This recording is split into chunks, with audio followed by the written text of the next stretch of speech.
Hey guys, welcome back to the channel. It is currently snowing a bunch right now and the school district canceled school for everybody, including myself. But we do have a snow makeup day later in March, I believe. So it's not really like a free kind of day, I guess. But the weather this week isn't looking super great. I did wipe off my car just in case I do need to drive to work tomorrow. But we'll see. So that's one of the perks about working in schools. You get the same, mostly the same hours as the kids do. And if it gets canceled, it's canceled for you too. But if there is school tomorrow and there is a delayed start, we are required to come 1 hour ahead of the starting time of the kids. So there's that.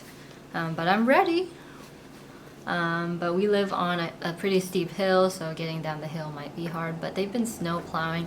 The snow's just been coming down really hard. But anyways, enough with the tangent. Today we'll be talking about OT school assessments. Well, OT assessments done in the school setting, not necessarily OT school. Not assessments in OT school, because that's different. That's a whole nother thing. Excuse me. So assessments. The main ones that I primarily use are the MFUN, the Miller Functional Scales, if you've heard of that one. That one's super fun. That one you can do for preschool up to like age 7-ish something. It's super fun. I like to use it with kindergartners, first graders, and maybe second graders, depending. It's very functional. And it's basically like, it has different parts. It has like a manual dexterity section, it has doing like mazes, it has figure ground, it has handwriting, it has folding, it has like a motor planning, it has like attention. There's just a ton of functional components in that assessment. And it's fun. It's fun for the kid. They like doing it. It has like putting pennies in a coin slot, like eating snack or pouring snack for you and having a conversation. It's fun. It's fun. It's super fun. Other really common ones that I've done are the VMI, the Beery Visual Motor Integration, all three forms, the green, blue, and the beige form.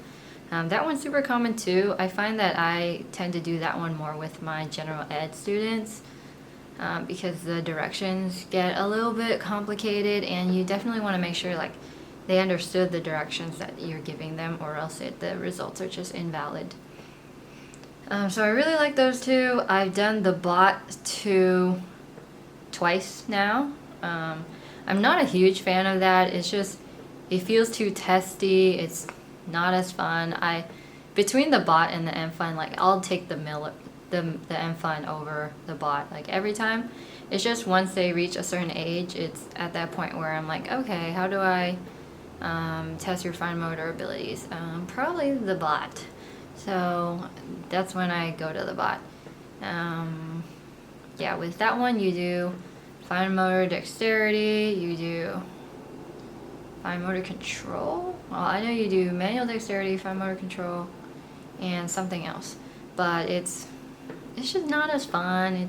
You get like a test booklet and you read them the instructions and they get to practice and then they get to do it and you have a timer, and it's a little too much. Like, yeah, we're gonna move on from that one. I don't like that one. I use that one. It's okay.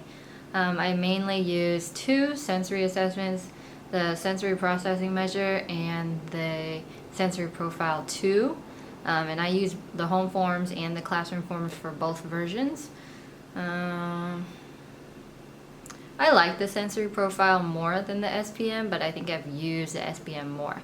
So I like the sensory profile a lot more because it really tells you a lot more about the student, other than like, oh, you have dysfunction. Like, okay, like we know that there's some sensory things going there, but I really want to know like what and how do I help it. So with the sensory profile, you have this like quadrant thing where it's like passive and active, and like low registration and high registration, and they're in the quadrants like sensory seeking, sensory avoiding, low registration and like bystander. I think those are the 4. They might not be. I'll probably have. Usually when I score things, I look in the book and I read about them. So yeah, don't quote me on any of this. Definitely go back to your manuals. But I really like the sensory profile. It gives you like examples of case studies in the book, and it also gives you ideas about what to do. Like I had a student who was just a classic like low registration sensory seeking, and it was just super awesome because I'm like, oh, here are some ideas, here's what we can do. He's a great kid. What other assessments do I use? Oh, for middle school, I prefer the school function assessment. It's more generalized, it's more global, and it's less looking at very specific skills and more of like, how are they functioning within the school? Or can they access their environment? Can they access the classroom? Things like that. So that one's just really useful for the setting because most of my middle school kiddos are, well, it's really hard to do like standardized assessments for them, so I do a lot of like either observation or rating scales assessment for them. I've also done the EASY, the educational assessment for school youth, and there's like forms for all the different grades, and that one is purely observational, but I do like bring things like how are you cutting, how are you coloring, how are you doing all this. Those are all on there, like can you open your lunchbox, can you go up the stairs, can you open the door, just really functional things that are related to the school environment. And I think I've used that one 3 times. It looks a little long because it's like a bunch of forms, but when you really look through it, it's really not that bad. Let's see. I know we have a lot of assessments, like we have the CAPE and the PAC for leisure and recreation. We have the Peabody. I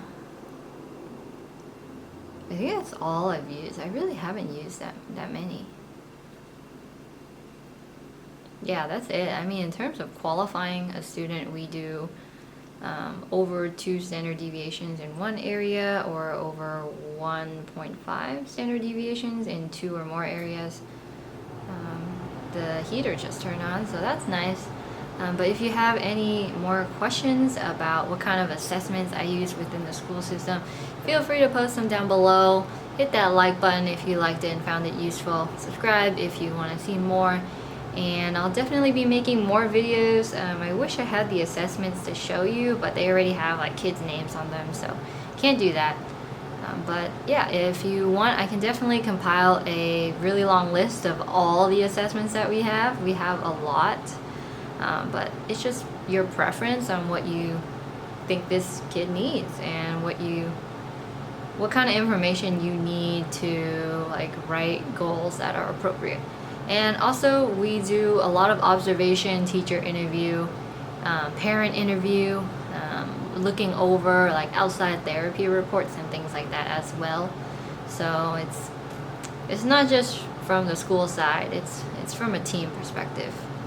Hope this helps. Bye! Still snowing, by the way. Still snowing.